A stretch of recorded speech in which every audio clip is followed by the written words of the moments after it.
കുട്ടികളിലെ എന്തെങ്കിലും ഒരു സ്വഭാവം നമ്മൾ വളരെ കെയർഫുള്ളി നോട്ടീസ് ചെയ്യേണ്ടതോ അല്ലെങ്കിൽ yes yes yes yes yes spot ചെയ്യേണ്ടതോ ഉണ്ടോ? സ്പോട്ട് ചെയ്യേണ്ടതായിട്ടുണ്ട്. നമ്മൾ ഒത്തിരി കുഞ്ഞുങ്ങളെന്ന് പറഞ്ഞാൽ കുറച്ച് വാശിയൊക്കെ ഉണ്ടാവും.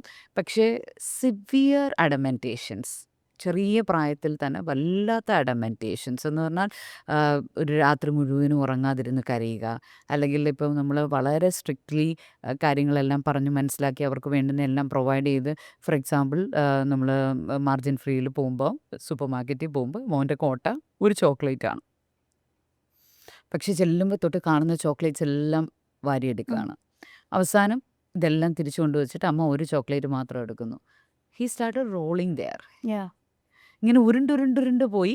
അപ്പോൾ ആ ആ തരത്തിലുള്ള വാശി. ടാൻട്രംസ് ടാൻട്രംസ് ഇത് എല്ലാം പറഞ്ഞ് മനസ്സിലാക്കി ഒരെണ്ണം പ്രൊവൈഡും ചെയ്യുന്നുണ്ട്. യെസ് യെസ് എന്നിട്ടും ആ ടാൻട്രംസ്. പിന്നെ അതുപോലെ തന്നെയാണ് ഒരു കൈൻഡ് ഓഫ് എന്താ പറയുന്നത് പൊസസീവ്നെസ് എന്ന് പറഞ്ഞാൽ, പ്രത്യേകിച്ച് സിബ്ലിംഗ് ഒക്കെ ഉണ്ടാകുമ്പോഴും എന്താ പറയുന്നത്, എന്നെ മാത്രം നോക്കണം, എനിക്ക് മാത്രം അറ്റൻഷൻ വേണം, അറ്റൻഷൻ എന്നിലോട്ട് മാത്രമേ വരാവൂ എന്നുള്ള രീതിയിൽ അവരെന്തെങ്കിലും ബിഹേവിയേഴ്സ് കാണിച്ചു കൂട്ടുന്നുണ്ടെങ്കിൽ, അതുകൂടാതെ എന്താ പറയുന്നത്, ഒരു കൈൻഡ് ഓഫ് ഒരു അറ്റൻഷൻ സീക്കിങ് ഇതുമായിട്ട് ബന്ധപ്പെട്ട് അടുത്ത് വരുന്നത് അറ്റൻഷൻ സീക്കിങ് സ്കൂളിലായാലും പുറത്താണെങ്കിലും എവിടെയായാലും എന്ത് കാട്ടിക്കൂട്ടിയിട്ടായാലും എനിക്ക് സെൻറ്റർ ഓഫ് അട്രാക്ഷൻ ആവണം. അല്ലെങ്കിൽ നിസാര കാര്യങ്ങൾക്ക് പോലും ഫിസിക്കലി അബ്യൂസ് ചെയ്യുന്നു. മുഖത്തടിക്കുക. നമ്മൾ ചില വീഡിയോസൊക്കെ കണ്ടിട്ടുണ്ടല്ലോ, അമ്മയുടെ മുഖത്തടിക്കുക. അപ്പോൾ ചില അമ്മമാർ ചിരിക്കും. അത് ആ റെസ്പോൺസ് ആ കുട്ടിയുടെ ആ ബിഹേവിയറിനെ എന്ത് ചെയ്യും, reinforce. Yes yes yes yes മനസ്സിലായോ? അപ്പോൾ അത്തരത്തിലുള്ള അക്സെപ്റ്റബിൾ അല്ലാത്ത, ഒട്ടും അക്സെപ്റ്റബിൾ അല്ലാത്ത, നമുക്കും ഒട്ടും മാനേജ് ചെയ്യാൻ പറ്റാത്ത തരത്തിലുള്ള ബിഹേവിയേഴ്സ് കാണുവാണെങ്കിൽ ഇതിനെ നമ്മൾ കണ്ടക്ട് ഇഷ്യൂസ് എന്ന് തന്നെയാണ് വിളിക്കുന്നത്. സ്വഭാവ വൈകല്യം, പെരുമാറ്റ വൈകല്യം എന്നൊക്കെ തന്നെയാണ് വിളിക്കുന്നത്. അപ്പോൾ അത് കാണുവാണെങ്കിൽ നിശ്ചയമായിട്ട് നമ്മൾ ആ സമയത്ത് തന്നെ അപ്പോൾ നമ്മളൊരു തെറപ്പി എടുക്കുകയാണെങ്കിൽ, അല്ലെങ്കിൽ ഒരു അസസ്മെൻറ്റ് നടത്തി അത് ഫൈൻഡ് ഔട്ട് ചെയ്ത് പ്രോപ്പർ തെറപ്പി എടുക്കുകയാണെങ്കിൽ ഫ്യൂച്ചറിലൊരു പേഴ്സണാലിറ്റി ഡിസോർഡർ ആയിട്ടോ മെൻ്റൽ ഹെൽത്ത് ഇഷ്യൂ ആയിട്ടോ അത് മാറില്ല. ഇനി ഇതിൻ്റെ ഒരു മറുവശവും കൂടെ ഉണ്ട് കേട്ടോ. ഒരുപാട് നല്ല സ്വഭാവം, കുട്ടിയായിരിക്കണം. അതെ. കുട്ടിയായിരിക്കണം.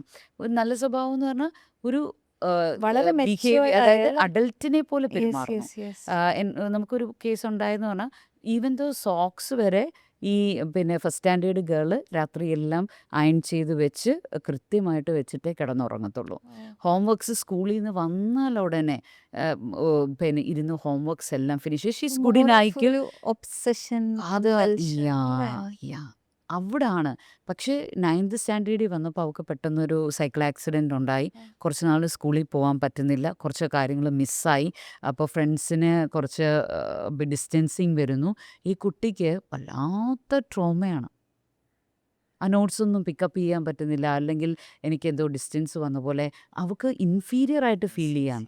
എല്ലാം പെർഫെക്റ്റ് ആയിട്ട് ചെയ്ത് വന്ന് ലൈഫിലൊരു ക്രിട്ടിക്കൽ സിറ്റുവേഷൻ വന്നു. അതിൽ നിന്ന് അവൾ ഓവർകം നന്നായിട്ട് ഓവർകം ആയി. She has no physical or nothing, ഒരു ഇഷ്യൂസും ഇല്ല ഇപ്പോൾ. പക്ഷേ ഷീ ഈസ് അഫക്റ്റഡ് ഇമോഷണലി.